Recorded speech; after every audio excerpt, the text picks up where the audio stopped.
Hello BA first semester student, जिनका भी paper कल है उनके लिए मैंने ये कुछ क्वेश्चंस बनाए हैं जो कि मोस्ट इम्पॉर्टेंट है और ये आपके पेपर में पूछे ही जाएंगे और इनकी तैयारी आप अच्छे से कर लीजिए।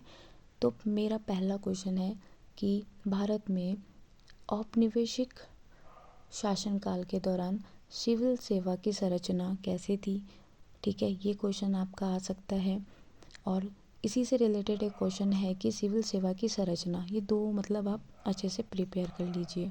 ठीक है, सेकंड क्वेश्चन है मेरा, विकेंद्रीकरण क्या है और लोकतंत्र में विकेंद्रीकरण का क्या महत्व है। पंचायती राज, ये एक ही क्वेश्चन है। ठीक है, ये भी आएगा। फिर आपका क्वेश्चन नंबर थर्ड मैं बोलूँगी, बजट निर्माण याद करिए। बजट का उद्देश्य, बजट का लाभ, बजट का क्या है, तो ये क्वेश्चन भी आपका आ सकता है। ठीक है, तो ऊपर के ये 3 क्वेश्चन तो बहुत ही ज़्यादा इम्पॉर्टेंट है। फिर इसी के साथ हम क्वेश्चन नंबर 4 जो कि आपका क्या है, ई गवर्नर है। ई गवर्नर के कार्य, उनके लाभ, ये पूछे जा सकते हैं। फिर एक क्वेश्चन है प्रशासनिक सुधार, ये भी आप तैयारी करिए, इसके निबंध के बारे में पूछा जा रहा है। ये 5 क्वेश्चन तो डेफिनेटली आपको अपने एग्ज़ाम में देखने को मिलेंगे ही। फिर एक्स्ट्रा क्वेश्चंस हैं आपके कि लोक प्रशासन, उसका महत्व, पीएमओ, उसके कार्य। ठीक है, डिजिटल इंडिया और स्वशासन, ये भी आपको देखने को मिलेगा। इसके साथ आपको एक और क्वेश्चंस की तैयारी करनी है, नारीवाद। ठीक है, नारीवाद आ सकता है। और नेक्स्ट क्वेश्चन आपको जो बहुत अच्छे से पढ़ना है वो है शिक्षा का महत्व। ठीक है, ये मेरे तरफ से आपके लिए कुछ क्वेश्चंस हैं जिसमें से मैंने 5 इम्पॉर्टेंट आपको बता दिए हैं, जो अच्छे से आपको रीड कर लेने, पढ़ लेने, जहाँ मर्जी से पढ़िए। तो हमारा पहला क्वेश्चन स्टार्ट होता है कि औपनिवेशिक काल में सिविल सेवाओं की संरचना कैसी थी, या फिर सिविल सेवा की संरचना, तो हम यही टॉपिक लिखेंगे। तो यह प्रणाली अंग्रेजों के द्वारा भारत में विरासत के रूप में आई थी, यानी कि जो यूपीएससी है ना, ये भारत को विरासत में मिली थी अंग्रेजों के द्वारा। इसलिए भारत में औपनिवेशवाद का विरासत यूपीएससी को माना जाता है। ठीक है, फिर इसके बाद हम लिखेंगे कि अंग्रेजों के द्वारा भारत पर 200 वर्षों तक शासन किया गया था। हम सभी जानते हैं ना कि भारत जो था वो गुलाम था, वो औपनिवेश का शिकार था अंग्रेजों का। तो ईस्ट इंडिया कंपनी जो थी वो सबसे पहले भारत आई थी कंपनी। ठीक है, व्यापार के लिए आई थी और उन्होंने धीरे धीरे करके भारत को अपना गुलाम बना लिया था और भारत पर अपनी सत्ता कायम करी थी। ठीक है, क्योंकि हम सभी जानते हैं कि भारत में सबसे पहले मुग़ल, मतलब अंग्रेज़ों से पहले मुग़ल का साम्राज्य था। तो मुग़ल के साम्राज्य को इन्होंने अंत किया और ब्रिटिश ने अपना पूरा का पूरा सत्ता भारत पर कायम कर दिया था। उसके बाद है 1967 से लेकर 1857 तक ईस्ट इंडिया कंपनी ने भारत पर शासन किया, है ना। हम याद रखना कि 1600 में ब्रिटिश जो थी, मतलब ईस्ट इंडिया कंपनी, वो भारत आई थी व्यापार करने के लिए और फिर उन्होंने वहीं से अपना दबदबा स्टार्ट किया और उसके बाद उन्होंने 1947 को भारत को आज़ाद किया था। इतना लंबा टाइम पीरियड हम जो थे वो ब्रिटिश की गुलामी में रहे थे। तो हम यहाँ पे ना डायग्राम से बता सकते हैं कि किस तरीके से आंसर लिखने में थोड़ा अच्छा लगेगा। तो अंग्रेज़ों का भारत में आगमन हुआ 1757 में, जहाँ पे पालसी का युद्ध हुआ ईस्ट इंडिया कंपनी और सिरजुल्ला के बीच में, जहाँ पे सिरजुल्ला जो थे हार गए थे। और ईस्ट इंडिया कंपनी का जो था पूरा का पूरा उद्देश्य यही था कि वो आएगी तो व्यावसायिक लाभ से आएगी। ठीक है, फिर उनके बाद उन्होंने 1764 में बक्सर का युद्ध किया, जो कि मीर कासिम और अंग्रेज़ों के बीच में था और यहाँ पे मीर कासिम भी हार गए थे। और इसी तरीके से उन्होंने, ब्रिटिश ने जो पहले ये सोचकर आई थी कि यहाँ पर व्यापारिक काम करेगी, व्यावसायिक लाभ लेगी, धीरे धीरे उसने पूरे शासन को अपने हाथ में ले लिया था। तो यहाँ पे हम अपना सेकंड टॉपिक लिखेंगे, लॉर्ड कॉर्नवालिस। ठीक है, अगर प्रोनाउंसिएशन में गलती हो जाए तो सॉरी। लॉर्ड कॉर्नवालिस जो थे 1786 से 1793 यानी कि 1786 से 1793 तक भारतीय सिविल सेवा का इनको जनक माना जाता है और ये इतने टाइम तक कार्यकाल में रहे थे 1786 से 1793 तक। ठीक है, इनको सिविल सेवा का जनक माना जाता है। इन्होंने एक मजबूत प्रशासन ढांचा तैयार किया था। इस दौरान भारतीयों को सिविल सेवा में शामिल होने का अधिकार नहीं था। याद रखना है कि जो लॉर्ड कॉर्नवालिस थे उनके दौरान वो जब तक सत्ता में रहे थे उस दौरान सिविल सेवाओं में भारतीयों को शामिल होने की अनुमति नहीं थी, क्योंकि ब्रिटिश अधिकारियों को ही योग्य माना जाता था। ठीक है, तो ब्रिटिश इंडिया कंपनी के समय सिविल सेवाओं की संरचना 3 श्रेणियों में बांटी गई थी। पहला सैन्य, नौसेना और वाणिज्यिक। ठीक है, ये 3 ही चीज़ थी जो सिविल सेवा की संरचना थी। मगर आज हमारी जो संरचना है वो बदल गई है, बट स्टार्टिंग में यही थी। जो चार्ल्स कॉर्नवालिस थे उस समय एक ब्रिटिश सेना के जनरल अधिकारी थे जिन्होंने सिविल सेवा की शुरुआत की थी। ठीक है, ये लाइन आपको याद रखनी है। जो कॉर्नवालिस थे वो ब्रिटिश सेना के जनरल अधिकारी थे और उन्होंने सिविल सेवा की शुरुआत की थी, इसलिए उन्हें सिविल सेवा का जनक माना जाता है। कॉर्नवालिस के कार्यकाल के दौरान इन सिविल सेवाओं को अधिक जिम्मेदारियां दी गई थी, यानी कि जो भी सिविल सेवा के अंदर कर्मचारी थे उनको जिम्मेदारी दी गई थी। सिविल सेवाओं को कॉर्नवालिस ने 2 भागों में बांटा था। पहला था उच्च पद, दूसरा था निचला पद। ठीक है, तो उच्च पद पर कौन शामिल हो सकते थे? तो उच्च पद में जो थे वो अंग्रेज़ों के लिए वो स्थान था, वहाँ पे सिर्फ ब्रिटिश के लोग शामिल हो सकते थे। ठीक है, और दूसरा स्थान था निचला पद। तो निचला पद जो था वो अंग्रेज और भारतीय दोनों के लिए थे। ठीक है, स्पेशली जो भारतीय थे वो निचले पद में ही शामिल हो सकते थे। उच्च पद पर भारतीयों को शामिल होने की वो अधिकार नहीं था। ठीक है, फिर इसी के अंदर हम लिखेंगे कि सिविल सेवकों को नियुक्ति पहले किसी प्रतियोगिता माध्यम से नहीं होती थी, यानी कि जैसे आज एग्ज़ाम होते हैं ना, वैसे नहीं था। ठीक है, इनका जो सिलेक्शन था वो कोर्ट ऑफ डायरेक्टर थे उनके द्वारा किया जाता था। फिर 1773 से 1785 में कंपनी के अंदर वाणिज्यिक मामले होते थे, जिसके बाद भ्रष्टाचार बढ़ने लगा। भ्रष्टाचार को कम करने के लिए कॉर्नवालिस के द्वारा ये जो सिविल सेवा का काम है वो किया गया था। तो जो कॉर्नवालिस थे उन्होंने सिविल सेवकों का वेतन बढ़ा दिया था ताकि भ्रष्टाचार में वो लोग ना फंसे। सिविल सेवकों को किसी भी प्रकार का निजी व्यापार में शामिल होने की अनुमति नहीं थी, क्योंकि इन्होंने बहुत ही कठोर और सख्त नियम बनाए हुए थे। इनके लिए बड़े कठोर, मतलब मैंने बता दिया आपको, इन्होंने बहुत ही कठोर नियम बनाए हुए थे, जिसकी वजह से कोई भी इनके विरोध में नहीं जा सकता था। अगर कोई विरोध में जाता था तो उस पर सख्ती से कार्रवाई की जाती थी। तो मैंने पहले ही बताया था कि जो सिविल सेवा की परीक्षा थी वो स्टार्टिंग में लंदन में आयोजित की जाती थी और इसकी जो आयु थी उस समय 23 वर्ष तक तय की जाती थी। ठीक है, और ये भी याद रखना है कि उस समय जो एग्ज़ाम होते थे वो प्रतियोगिता के माध्यम से नहीं होते थे, उसमें सिर्फ कोर्ट जो था वही उन्हें सेलेक्ट करता था। 1853 के बाद भारतीयों को भी सिविल सेवा परीक्षा में हिस्सा लेने का अधिकार मिला था और इस परीक्षा में भारतीय शामिल हो सकते थे, मगर एग्ज़ाम बहुत ही ज़्यादा कठिन होते थे। ठीक है, एग्ज़ाम्पल के लिए 1879 में सत्येंद्र नाथ टैगोर, जो कि रविंद्रनाथ टैगोर के भाई थे, उन्होंने पहली बार सिविल सेवा में प्रवेश किया था और वो पहले भारतीय बने थे। ठीक है, भारत की आज़ादी के बाद ये संरचनाओं में थोड़ा बदलाव आया। आज़ादी के बाद प्रशासनिक सेवा और भारतीय पुलिस सेवा और पर्यावरण सेवा, ठीक है, इनका गठन हुआ, यानी आईएएस, आईपीएस और आईएफसी का गठन हुआ। संविधान के अंदर 26 जनवरी 1950 को सिविल सेवा को एक संवैधानिक स्थिति प्रदान की गई है। 5वां पॉइंट लिखना है, वर्तमान में सिविल सेवा की क्या भूमिका है।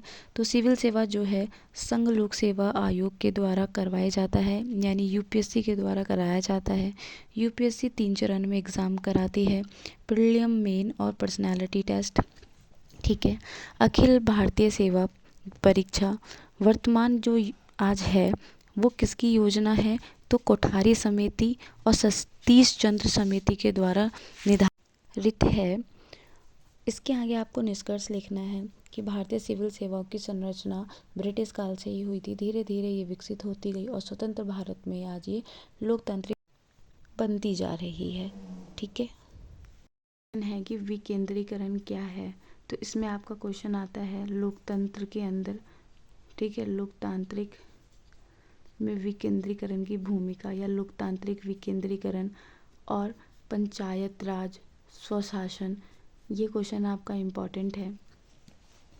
तो इसमें हम क्या क्या लिखेंगे, तो विकेंद्रीकरण का अर्थ होता है प्रशासनिक और राजनीतिक शक्तियों को केंद्र सरकार से स्थानीय और निचले, मतलब स्थान का मतलब यहाँ पे निचले स्तर की सरकारों और संगठित को हस्तांतरित करना, यानी कि विकेंद्रीकरण का मतलब होता है शक्तियों को विभाजित करना, जो शक्तियाँ हैं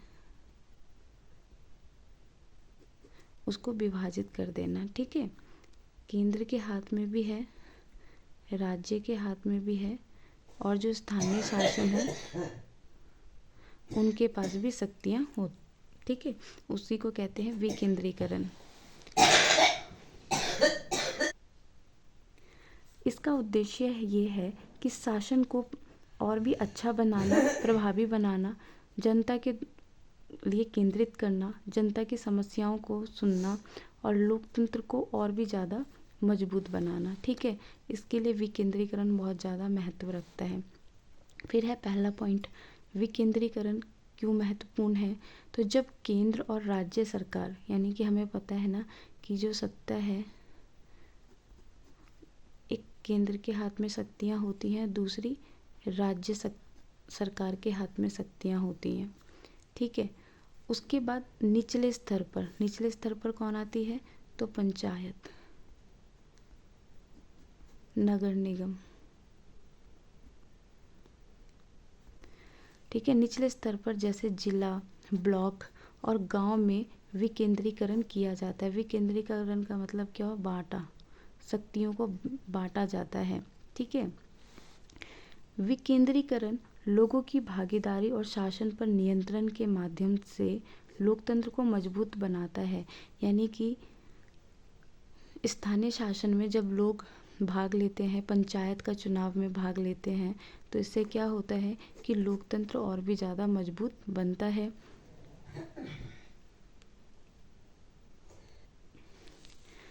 भारत कैसा एक विविधतापूर्ण, यानी कि यहाँ पे अलग अलग जाति, धर्म, भाषा, संस्कृत, ऐसे अलग अलग लोग रहते हैं। ठीक है, समाज में केंद्र और राज्य सरकार को प्रत्येक विशेष क्षेत्र की बुनियादी ज़रूरतों को पूरा करना कठिन हो सकता है। यानी कि इन सभी की ज़रूरतों तक पहुंच पाना जो हमारी सरकार है उनके लिए क्या है, असंभव हो सकता है। इनकी क्या समस्या है वो घर घर जाके तो नहीं जान सकती, इसलिए इनकी समस्या को कौन सुनेगा, तो एक ऐसी सरकार को चुना जो पंचायत, ठीक है, एक ऐसी शासन व्यवस्था को चुना जो इनकी समस्याओं से जुड़ा रहे, इनके समाधान के लिए बैठा रहे, तो वो थी ग्राम पंचायत। इसलिए केंद्रीकृत नीतियाँ सभी क्षेत्रों की आवश्यकताओं को पूरा करने में असफल हो जाती थी। यानी कि केंद्र ने या केंद्र के द्वारा कोई भी योजना आई या सरकार के द्वारा, राज्यों के द्वारा कोई योजना आई, तो क्या होता था कि वो किसी क्षेत्र जो कि पिछड़ा है, वहाँ के जो लोग थे वो इस नीतियों से या इस योजना से वंचित रह जाते थे। ठीक है, तो हर व्यक्ति को समाज में सरकार की योजनाओं का लाभ मिले, इन सभी के लिए क्या है कि एक ऐसी शासन व्यवस्था होनी चाहिए जो लोगों के घर घर तक जुड़ी हो। तो वो शासन व्यवस्था कौन सी थी? तो वो निचला शासन व्यवस्था यानी कि पंचायती राज और नगर निगम को रखा गया था। विशेष क्षेत्रों की आवश्यकता को पूर्ति करने के लिए देखो, कुछ क्षेत्र ऐसे होंगे जो बहुत ही ज़्यादा पिछड़े होंगे, जहाँ पे जल की पूर्ति नहीं होती होगी, बिजली नहीं आती होगी, सड़कों का निर्माण नहीं होता होगा। तो जो सरकारें हैं वो हर क्षेत्र की खबर नहीं रख सकती है, वो एक देश के आधार पर काम करती है, उनकी चीज़ों को सुनती है, बट एक एक घर घर जाके वो किसी समस्याओं का हल नहीं निकाल सकती है। तो हर राज्य, हर गांव से, हर घर से जुड़े रहने के लिए कौन है? उनका स्थानीय शासन होगा जो उनकी समस्याओं को सुनेगा। इसके लिए इसकी स्थापना की गई थी, स्थानीय शासन की। ठीक है, तो सत्ता का विकेंद्रीकरण होना आवश्यक है, यानी कि सत्ता का बंटवारा होना जरूरी है। शक्ति किसी एक के हाथ में ना होकर सब, ठीक है, अन्य मतलब थोड़ा सा विभाजन किया जाए ताकि हर जनता जो है उसका लाभ उठा सके, जिससे क्षेत्रों का योगदान और आवश्यक के मुद्दे पर उनकी पहचान हो सके। इसलिए विकेंद्रीकरण का होना बहुत ज़्यादा ज़रूरी है। विकेंद्रीकरण का ज़्यादा होना भी हानिकारक है। अगर ज़्यादा शक्तियों का विभाजन हो गया तो समाज विनाश हो जाता है। इसलिए विकेंद्रीकरण होना ज़रूरी है, बट एक लिमिट में होना ज़रूरी है। लोकतांत्रिक व्यवस्था में विकेंद्रीकरण की भूमिका, सबसे पहले जन भागीदारी बढ़ाना, सुधारात्मक प्रशासन, उत्तरदायित्व बढ़ाना, स्थानीय विकास, ये 4 इनकी व्यवस्था होती है। तो जन भागीदारी का मतलब क्या है? जो स्थानीय लोग होते हैं वो निर्णय लेने में अपनी भूमिका लेते हैं कि उनको पंचायत में किसको चुनना है, कैसे अपना स्थानीय सरकार बनानी है, ठीक है, उसमें वो भूमिका लेते हैं। जिससे क्या होता है कि एक लोकतंत्र मजबूत होता है, क्योंकि ये निर्णय जो लेते हैं इनको कैसे स्थानीय शासन व्यवस्था चाहिए, अपनी समस्याओं का हल बताते हैं और इनकी समस्याओं का हल निकाला जाता है, समाधान निकाला जाता है। इससे क्या होता है, लोकतंत्र और भी ज़्यादा मजबूत होता है। ठीक है, सुधारात्मक प्रशासन में मतलब क्या, स्थानीय समस्याओं को देखा जाता है कि स्थान के लोगों की क्या समस्याएं हैं, उनका हल निकाला जाता है, जनता की आवश्यकताओं के लिए कार्य किए जाते हैं और जो संसाधन है उसका सही तरीके से उपयोग किया जाता है। फॉर एग्ज़ाम्पल जैसे उड़ीसा है, तो उड़ीसा किसके लिए फेमस है? तो लोहे के लिए फेमस है। ठीक है, तो संसाधनों का सही उपयोग हो, ऐसा नहीं है कि किसी क्षेत्र में संसाधन बहुत अधिक है तो उसको महत्व ज़्यादा दिया जा रहा है, ठीक है, और अन्य क्षेत्रों जो है वो पिछड़ापन का शिकार होता जा रहा है। तो ऐसा नहीं होना चाहिए। संसाधनों का सही उपयोग हो और समाज का विकास हो, ये ही विकेंद्रीकरण का सही दिशा होती है, सही भूमिका होती है। अब है पंचायती राज लिखना है इसमें, तो हमें याद रखना है कि 1992 में, ठीक है, पंचायती राज की स्थापना की गई थी। तो पंचायती राज भारत में विकेंद्रीकरण का प्रमुख उदाहरण है, यानी कि शक्ति के विभाजन का प्रमुख उदाहरण है, जिसे 73वें संविधान संशोधन के तहत लागू किया गया था। इसका उद्देश्य ये था कि गांव के जो स्तर पर स्थानीय शासन है उसे मजबूत बनाया जाए, यानी गांव के शासन व्यवस्था को मजबूत बनाया जाए। पंचायती राज का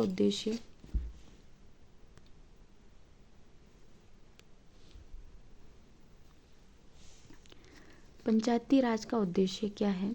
जनता के लिए प्रशासन को स्थानीय स्तर तक लेकर जाना, यानी कि जो भी नियम कानून है उसे स्थान के लोगों से जोड़ के रखना, ये पहला पंचायत का काम होता है।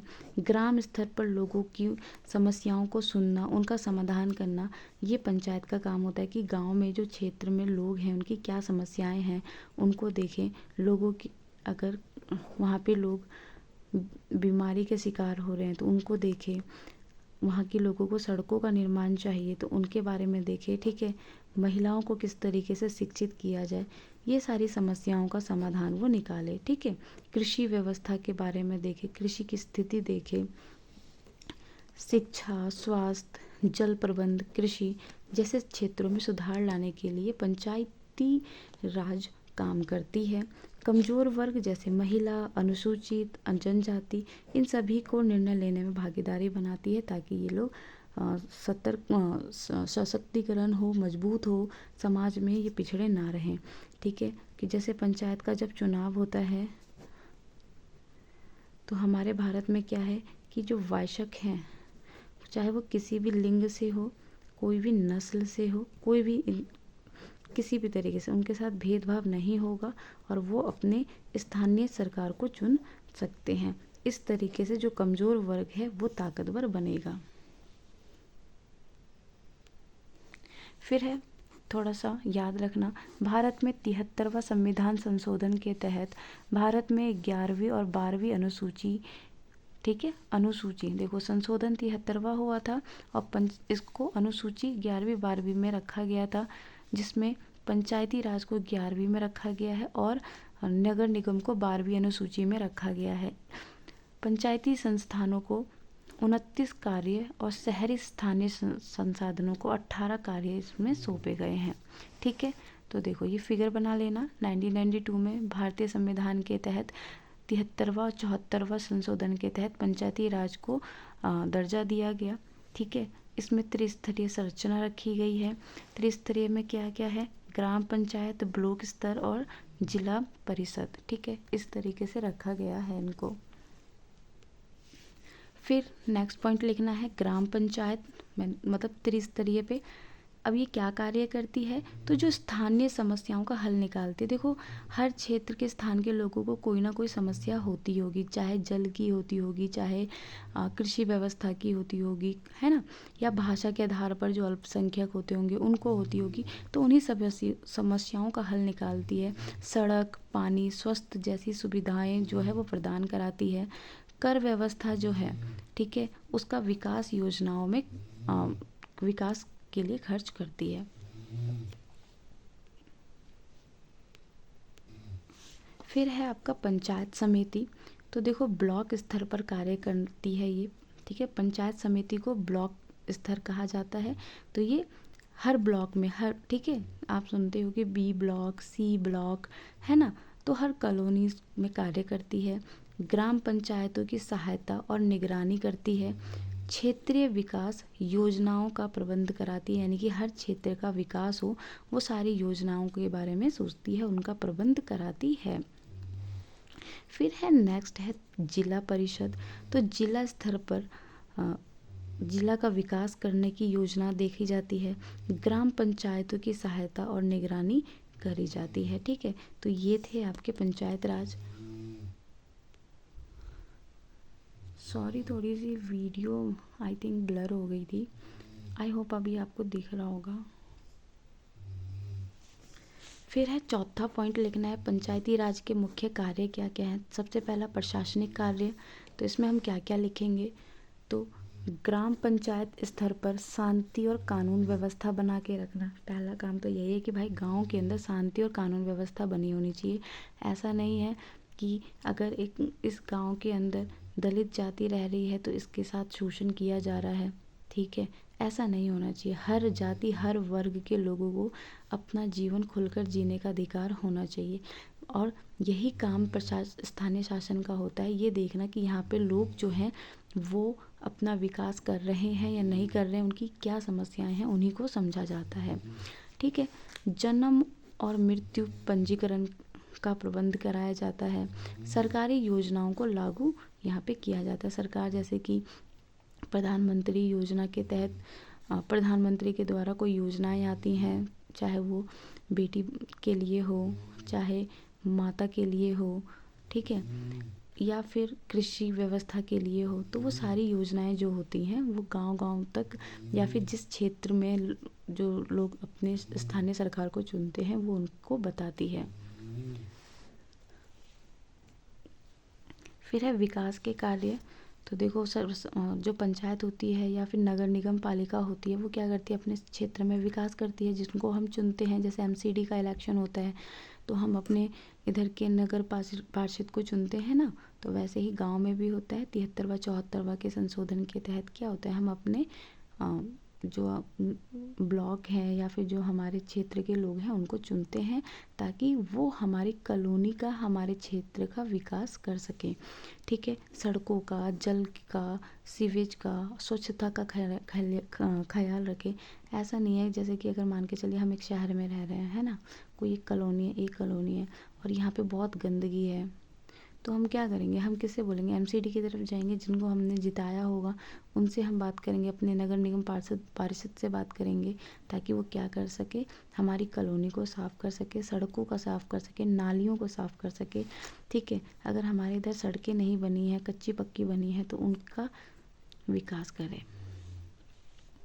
प्राथमिक शिक्षा, स्वस्थ सेवाओं का स्थान और देखरेख करना। अब देखो गांव में तो बाढ़ की समस्याएं आती हैं ना, तो उनका भी निवारण करना पंचायत का काम होता है। पशुपालन और दूध उत्पादन को प्रोत्साहन करना, ये भी इनका कार्य होता है। फिर है तीसरा पॉइंट, सामाजिक कार्य।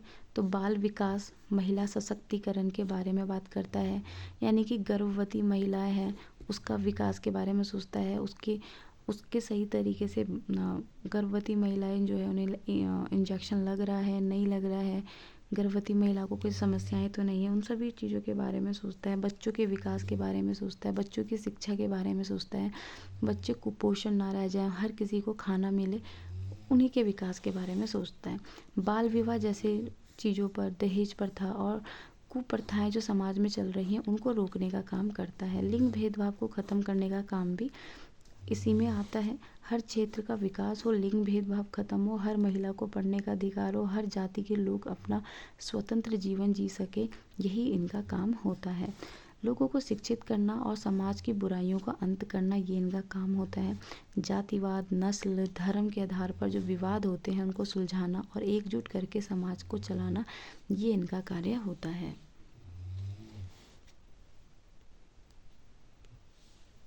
फिर है भारत में स्थानीय स्वशासन व्यवस्था। 1957 से 1986 तक 4 महत्वपूर्ण समितियां बनी थी जिन्होंने ग्राम पंचायत के बारे में बात करी थी। याद रखना कि गांधी जी जो थे वो भी स्थानीय शासन के साथ थे, वो चाहते थे कि स्थानीय लोगों का विकास हो। ठीक है, अगर जो और शासन व्यवस्था आएंगी तो वो गांव के बारे में नहीं सोचेंगी, इसलिए वो ग्राम विकास के बारे में हमेशा अपनी बात करते थे। ठीक है, तो 4 महत्वपूर्ण समितियां कौन सी थी, एक थी बलवंत राय मेहता, अशोक मेहता, एल.एम. सिंघवी और जी.वी.के. राव। ठीक है, ये चार समितियां थी। एल.एम. सिंघवी की समिति में क्या कहा गया, ये पंचायती राज संस्थाओं को संवैधानिक मान्यता दिलवाना चाहते थे।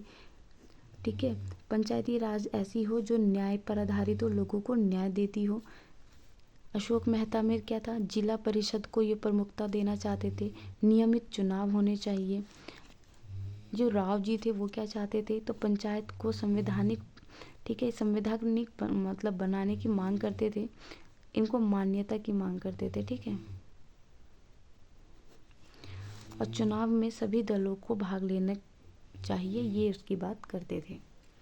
तो इसी तरीके से ये क्वेश्चन का एंड हुआ हमारा, और इसमें आपको निष्कर्ष लिखना है। मैंने 8 पन्ने लिखे हैं, जैसे भी लिखा है आप इसी तरीके से लिखिए और निष्कर्ष लिखिए, ताकि आपके अच्छे नंबर आ सके। फिर है क्वेश्चन नंबर 3, बजट का उद्देश्य और बजट क्या है। तो एक सबसे बड़ी बात है कि मुझे ना कमेंट में करके बताना कि इस समय हमारी वित्त मंत्री कौन है।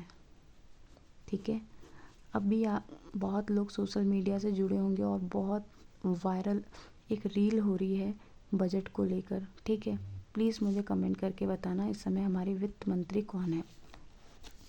तो बजट एक वित्तीय दस्तावेज होता है, ठीक है, जिसके अंदर सरकार का पूरे साल भर का जो खर्चा होता है उसके बारे में विवरण किया जाता है। आय का मतलब होता है कि किस तरीके से सरकार जो है कर व्यवस्था के माध्यम से पैसा रखती है, और व्यय का मतलब होता है कि किस तरीके से सरकार अपना पैसा जो है वो खर्च कर रही है, यानी कि जो कर इनको मिलता है वो कर कैसे खर्च किया जाता है, उसके बारे में पूरा का पूरा विवरण होता है, उसे बजट कहा जाता है।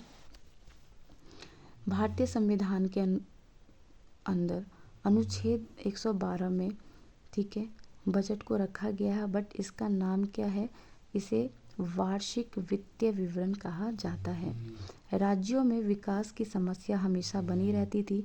संसाधनों को बर्बादी से रोका जाए, धोखाधड़ी से रोका जाए, इस सभी समस्याओं का समाधान निकालने के लिए बजट की आवश्यकता पड़ी थी। यानी कि हम क्या करें कि भाई सभी सभी का हल निकालने के लिए हम पहले से ही अपनी एक लिस्ट बना ले कि हाँ इतना पैसा यहाँ खर्च होगा, इतना पैसा यहाँ खर्च होगा, ठीक है। एक पैसा हम खर्च का बना लेंगे, एक लिस्ट हम खर्च का बना लेंगे, एक लिस्ट हमें कहाँ से पैसा आएगा इसका बना लेंगे। इससे क्या होगा कि हमारे पास एक लेखा जोखा रहेगा कि हमें क्या करना है क्या नहीं करना है, ठीक है, ताकि क्या हो सके कि इतने बड़े समाज को चलाने में दिक्कत ना आए। राज्यों को मजबूत बनाने के लिए बजट की आवश्यकता पड़ती है, बिल्कुल। पैसा को कैसे खर्च करना है, ठीक है, ये ज़्यादा ज़रूरी है। ऐसा नहीं कि अंधाधुंध कहीं पे भी खर्च कर दिया, कोई लेखा जोखा नहीं है। हमें सही ढंग से पैसों को खर्च करना है। हमें ऐसी व्यवस्था बनानी है कि किस तरीके से समाज कल्याण हो सके, जिससे करों का प्रयोग सही ढंग से समाज में किया जा सके। जो भी टैक्स मिलता है उसका सही तरीके से प्रयोग हो ताकि समाज का विकास हो सके। अब है नेक्स्ट टॉपिक, इसमें लिखोगे बजट शब्द की उत्पत्ति कैसे हुई। तो बजट शब्द की उत्पत्ति फ्रेंच से हुई है, जिसका मतलब था बोगैट, ठीक है, बोगैट से हुई थी, जिसका अर्थ था चमड़े का थैला, ठीक है। ब्रिटेन में 18वीं शताब्दी में जो चांसलर ऑफ एक्सचेकर थे वो वहाँ के वित्त मंत्री थे, यानी नाम याद ना रहे तो इतना याद रखना। ब्रिटेन में 18वीं शताब्दी में जो वित्त मंत्री थे वो एक बार एक थैले में वित्तीय दस्तावेज को लेकर संसद में पेश हुए, जिसे बजट पेश करना कहा गया था। बजट की परिभाषा तो देखो अलग अलग लोगों ने अलग अलग दी है। तो सर एलन, बजट एक ऐसा दस्तावेज है, मतलब देखो बजट क्या होता है कि एक तरीके से, ठीक है, एक पेपर में लिखकर उसे पेश किया जाता है, इसलिए उसे दस्तावेज कहा गया है। वित्तीय का मतलब होता है कि पैसों का लेना देना, ठीक है, जो सरकार की नीतियों और प्राथमिकताओं को आर्थिक रूप से अभिव्यक्त करता है। जो बजट है एक ऐसा दस्तावेज है जो सरकार की नीतियां हैं और उसकी जो प्राथमिकता है उसे आर्थिक रूप से प्रकट करता है, ठीक है। बजट का उद्देश्य क्या है। तो बजट के जरिए सरकार आर्थिक विकास को बढ़ावा देती है। अगर हमारे पास पैसा होगा तभी हम कुछ कर सकते हैं, ठीक है। तो बजट है तो सरकार क्या करती है, हमारे देश में आर्थिक विकास को बढ़ावा देती है, रोजगार को बढ़ावा देना, ठीक है। जैसे कि सड़कें बनाना, बिजली, परिवहन में पैसे लगाना, नई नई योजनाएं बनाना ताकि समाज का विकास हो सके, पैसों का सही तरीके से यूज़ करना, ठीक है। आय और व्यय का संतुलन, यानी कि जो कर है हमें प्राप्त हुआ है और कर को किस तरीके से खर्च करना है उसको संतुलन करके चलना। ये नहीं कि टैक्स हमें मिला और उस टैक्स को हमने व्यर्थ कर दिया किसी और चीज़ों में, ठीक है ना। मतलब जैसे टैक्स हम जनता से हमने टैक्स लिया और सारा का सारा पैसा हमने मशीन बनाने में या फिर हमने क्या कहते हैं सैनिक ताकतवर बनाने में लगा दिया, बट जनता की भलाई के लिए कुछ किया ही नहीं। तो इस तरीके से नहीं होना चाहिए। आय और व्यय को संतुलन होना चाहिए। सरकार के पास उपलब्ध संसाधनों और व्यय के बीच संतुलन होना चाहिए, यानी कि सरकार के पास जितने भी कर है, जितने भी संसाधन हैं और जितना भी उसे खर्च करना है, दोनों के बीच में संतुलन बना के चलना चाहिए। ऐसा नहीं कि सारा पैसा खर्च कर दिया और फिर सरकार जो है वो कर्जहीन होती जा रही है। कर प्रणाली और कल्याणकारी योजनाओं के माध्यम से धन का पुनर्वितरण होना चाहिए, यानी कि देखो समाज का विकास कैसे करना है, ये सरकार इस तरीके से करे कि जो पैसा है वो सही तरीके से यूज़ हो सके। फिर है सामाजिक न्याय, गरीब, पिछड़ा, कमज़ोर वर्ग, इन सभी की आर्थिक मदद के तहत क्या होता है कि बजट के माध्यम से हम क्या करते हैं, इन सभी की एक हेल्प करते हैं। सरकार सामाजिक योजनाएं जैसे कि रोजगार देना, शिक्षा और स्वास्थ्य में निवेश करती है सरकार। बजट मतलब जो कर इनको मिलता है वो सारे के सारे पैसे इस तरीके से खर्च होते हैं। फिर है मुद्रास्फीति और आर्थिक स्थिरता। मुद्रास्फीति का मतलब होता है महंगाई, आर्थिक स्थिरता को नियंत्रित करना। ठीक है, जो पैसे हैं हमारे देश में रोजगार बढ़े, बेरोजगारी ना बढ़े, इसको देख रेख करना भी बजट के अंदर आता है। देश में कीमतों को स्थिर करना, यानी कि ऐसा नहीं है कि आज जो राइस है वो 50 रुपये कर दिया और कल जो राइस है वो 250 रुपये कर दिया। तो इससे क्या होगा कि गरीब लोगों को चीज़ें नहीं मिल पाएंगी। ठीक है, तो इसलिए और क्या होगा कि समाज में एकदम से ही आक्रोश का दौर आ जाएगा। जैसे कि आपने देखा होगा इंदिरा गांधी के दौर में जब महंगाई बढ़ गई थी तो सभी के सभी जो लोग थे वो इंदिरा गांधी का विरोध करने लगे थे। ठीक है, तो यही चीज़ें होती हैं, जब देश में महंगाई बढ़ने लगती है तो सरकार का विरोध होना शुरू हो जाता है।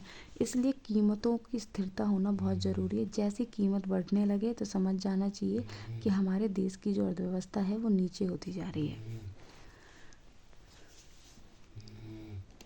ठीक है, फिर हमें बजट के माध्यम से सरकार लोगों तथा समाज कल्याण करती है। बजट सरकार को यह तय करने में मदद करता है कि किन क्षेत्रों में उसे सबसे पहले खर्च करना चाहिए। जब वो बजट मतलब उसके पास पैसा हो जाता है, कर इकट्ठा हो जाता है, तो वो तय करती है कि उसे सबसे पहले खर्च कहाँ करना चाहिए। उसे कृषि क्षेत्र पे खर्च करना चाहिए या फिर शिक्षा क्षेत्र पे खर्च ज़्यादा करना चाहिए। जिसकी ज़्यादा ज़रूरत उसे उस टाइम लगती है वो उस पर खर्च करने के लिए बनाती है नियम। तो बजट का मुख्य कार्य क्या है? तो बजट का मुख्य कार्य ये होता है कि सरकार के पास जो कर इकट्ठा होता है उस कर को कैसे खर्च करेगी, इसका पूरा का पूरा एक डिटेल उनके पास प्रस्तुत करते हैं वो लोग। कर और गैर कर जैसे कि टैक्स, फीस, जुर्माना, ये सारे के सारे क्या होते हैं, राजस्व जो इकट्ठा करने के तरीके होते हैं, यानी कि हमारे कर व्यवस्था को भरने का तरीका है। बजट में विकास योजनाओं को प्राथमिकता दी जाती है। ठीक है, बजट के अंदर सबसे पहले क्या सोचा जाता है कि देश का विकास कैसे, उसके ऊपर ज़्यादा इम्पोर्टेंस दी जाती है। जैसे कि ग्रामीण का विकास कैसे हो, शहरी विकास कैसे हो, उद्योग विकास कैसे हो।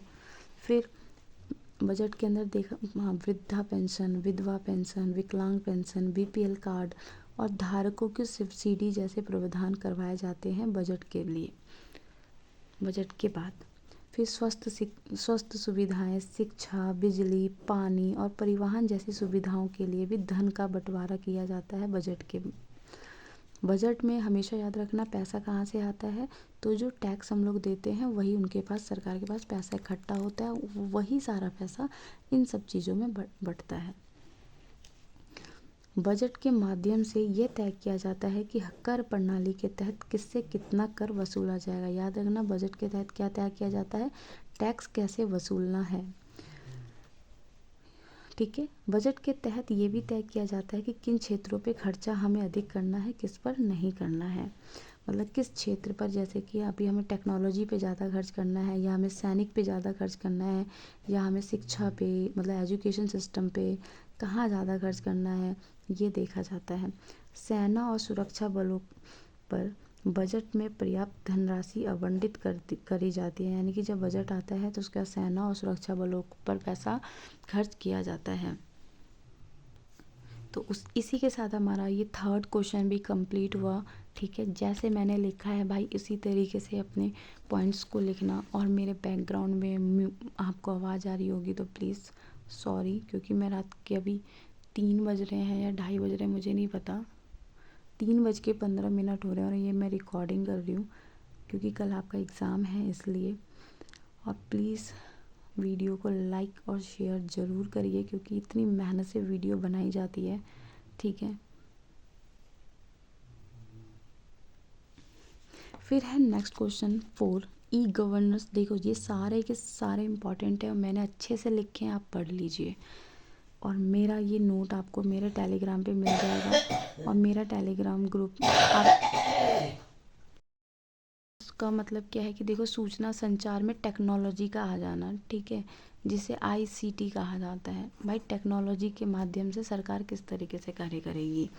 तो टेक्नोलॉजी जो है इसकी शुरुआत 1970 में हो चुकी थी। इसकी शुरुआत में योजना, आर्थिक निगरानी, रक्षा जैसे क्षेत्रों के साथ साथ जनगणना करना, चुनाव, टैक्स और जो हमारे शासन की प्रक्रिया है, सभी आंकड़ों का प्रबंध सूचना संचार टेक्नोलॉजी से मतलब होता चला गया। ठीक है, हमें सूचना मतलब टेक्नोलॉजी की ज़रूरत पड़ी ताकि हम जनगणना कर सकें, चुनावों की मतलब चुनावों के बारे में जैसे कि आप देखते हो ना, पहले क्या होता था, लोग वोट किस तरीके से देते थे, अब मशीनें आ चुकी हैं, है ना। और हमारे पास एक डाटा कलेक्शन रहता है। तो डाटा की वजह से क्या होता है कि चीज़ों को देख रेख और निगरानी रखने में आसानी हो जाती है। 1980 के बाद धीरे धीरे संचार यानी कि टेक्नोलॉजी जो नेटवर्क है वो सभी जिलों तथा स्थानीय क्षेत्रों से जोड़ा गया। ई गवर्नेंस का विकास देखो, कंप्यूटरीकरण यानी कि सबसे पहले कंप्यूटरों को क्षेत्रों में लगाया गया। सरकार के कार्यों में कंप्यूटर को सबसे पहले रखा गया। जहाँ पे हमें हाथों से कोई काम करने में मिनटें लगते थे, अब कंप्यूटर के माध्यम से हमारे पास एक डाटा जो था कंप्यूटर में सेट रहता था। कभी भी जो डाटा खोलना है वो कंप्यूटर के अंदर हमें मिल जाता था। ठीक है, तो हर क्षेत्र में कंप्यूटरीकरण शुरू हुआ। आज देखेंगे जितने भी विभाग हैं, सरकारी हो, प्राइवेट सेक्टर हो, कहीं पे भी कंप्यूटर से ही काम होता है। फिर है नेटवर्किंग, यानी कि नेटवर्क की शुरुआत हुई, है ना। ऑनलाइन उपस्थिति यानी कि अब सरकार के बहुत सारी ऐसी चीज़ें हैं, वेबसाइट बने और भी तरीके थे जहाँ पे ऑनलाइन तरीके से लोग काम करते हैं, सूचनाएं लेते हैं। ठीक है, ऑनलाइन संपर्क यानी कि अगर आप देखेंगे, अगर आपको FIR करना है या फिर आपको कोई चीज़ जाननी है, या रेल चलेगी नहीं चलेगी, ठीक है, हर तरीके की जानकारी, पेंशन योजना, आधार कार्ड, हर तरीके से आप ऑनलाइन संपर्क कर सकते हैं। तो ये सारी चीज़ें थी ई टेक्नोलॉजी के आ जाने से। ऑनलाइन के बारे में तो पता नहीं आप क्या क्या लिख सकते हैं। ऑनलाइन आने से आप आधार कार्ड, फॉर्म भर सकते हो, सरकार की योजनाओं को जान सकते हो। ठीक है, सरकार के किसी भी विभाग में अगर आपको जानकारी चाहिए तो उसमें कॉल करके उससे जान सकते हो। उनके जो अपनी साइट्स हैं उसमें जाके देख सकते हो सरकार किस तरीके की योजनाएं लेकर आ रही हैं। तो ये सारी चीज़ें हैं इसमें।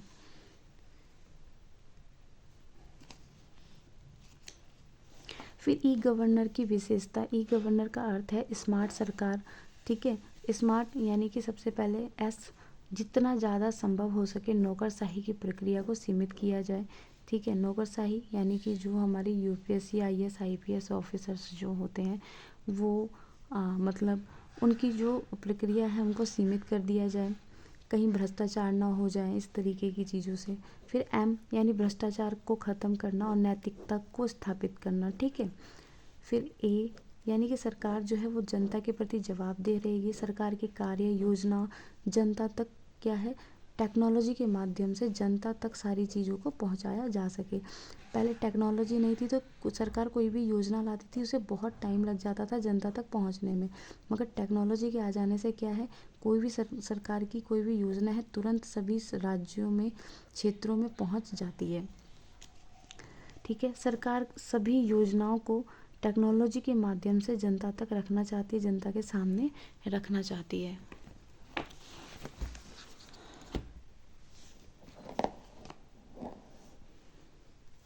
सरकार की सभी नीतियाँ, निर्णय और जो कार्य हैं वो पारदर्शिता लाना चाहती है। यानी कि सरकार भाई टेक्नोलॉजी के माध्यम से सरकार जो है वो ट्रांसपेरेंसी होती है, यानी कि उनके सारी चीज़ें जो हैं वो जनता को पता होना चाहिए, पारदर्शी होना बहुत ज़्यादा ज़रूरी है।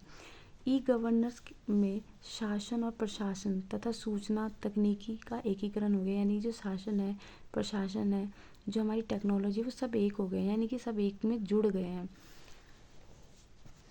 टेक्नोलॉजी के आने से शासन प्रशासन ठीक है एक हो गया। ई गवर्नेंस से शासन में गुणवत्ता में सुधार आया, यानी टेक्नोलॉजी के माध्यम से जो शासन व्यवस्था है उसमें थोड़ा सा विकास आया, क्योंकि टेक्नोलॉजी के माध्यम से जनता तक चीज़ें पहुंच पा रही हैं, जनता अपनी सरकार को जान पा रही है।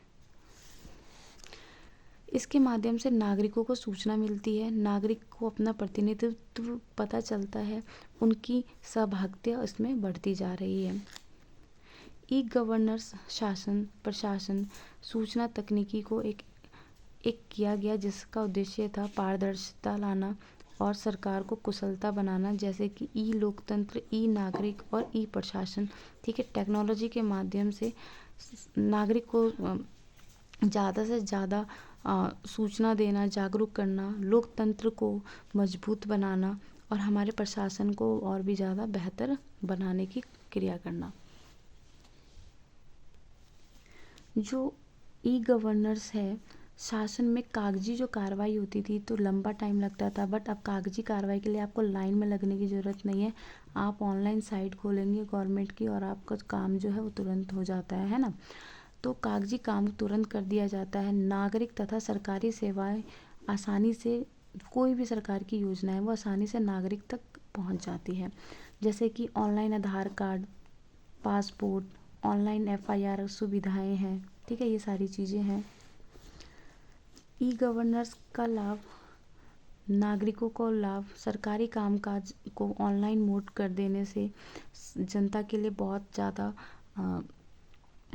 आसान हो गया है। जहाँ पे लंबी लाइनें लगनी पड़ती थी, आज जो घर पे बैठकर अपने इंटरनेट के माध्यम से वो फॉर्म भर लेता है, ऑनलाइन आधार कार्ड के लिए अप्लाई कर लेता है। ठीक है, घर बैठे बैठे सरकारी योजनाओं का लाभ पा लेता है।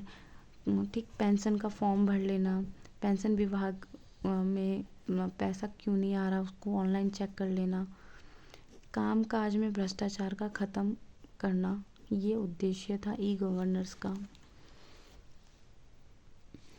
शिकायत को दर्ज करने के लिए ऑनलाइन सुविधाओं का समाधान कर दिया गया है। ये भी ई गवर्नेंस का सबसे फ़ायदा है कि जहाँ पे लोग शिकायत दर्ज करने में हिचकिचाते थे, तो आज फ़ोन है तो वो अपनी शिकायतों को दर्ज कर सकते हैं, चाहे फ़ोन चोरी का है चाहे किसी भी चीज़ का है। उमंग ऐप एक ऐसा ऐप है जहाँ पे सरकारी सेवाओं का उपयोग किया जाता है। सरकार का लाभ, कामकाज को स्वचालित करने के समय और संसाधन बचते हैं, यानी कि भाई कामकाज में ई गवर्नर के आने से, इलेक्ट्रॉनिक मतलब टेक्नोलॉजी के आने से जो पहले जितना टाइम लगता था वो टाइम बचता है। जनता की को सेवाओं की जानकारी प्रदान होती है। डेटा डिजिटल रूप में संग्रहित होता है जिससे निर्णय लेने में मदद मिलती है, यानी कि सरकार ने क्या किया, किस क्षेत्र में क्या हुआ, कितना पिछड़ापन है, एक डाटा सरकार के पास रहता है जिससे सरकार जो है उस पर कार्य कर कर विकास कर सकती है। उदाहरण के लिए जीएसटी पोर्टल, हर कर संग्रहण पर निगरानी आसानी से रखना, निष्कर्ष लिखना है। और ये इस तरीके से क्वेश्चन 4 मेरा कंप्लीट हो गया यहाँ पर पूरा।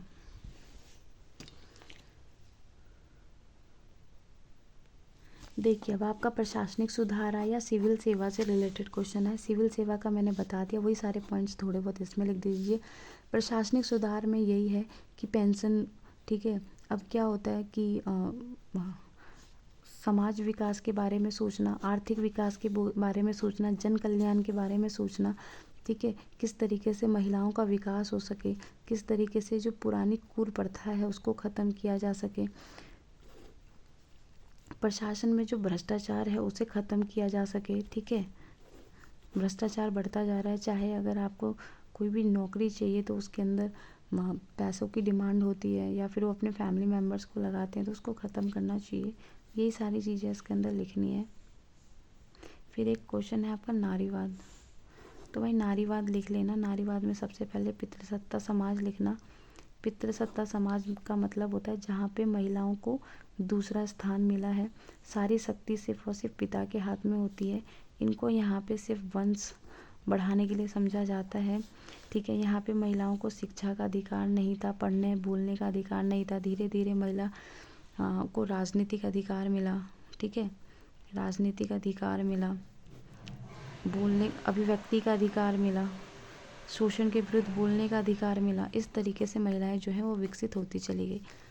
तो ये सारे क्वेश्चन थे, इसी के साथ इसका एंड में करती हूँ। और वीडियो अच्छी लगे तो लाइक करना, और मेरे सभी नोट्स जो हैं वो मेरे आपको टेलीग्राम ग्रुप पे मिल जाएंगे। और मेरा टेलीग्राम ग्रुप शायद मैं आप किसी वीडियो में देखना मिल जाएगा, ठीक है।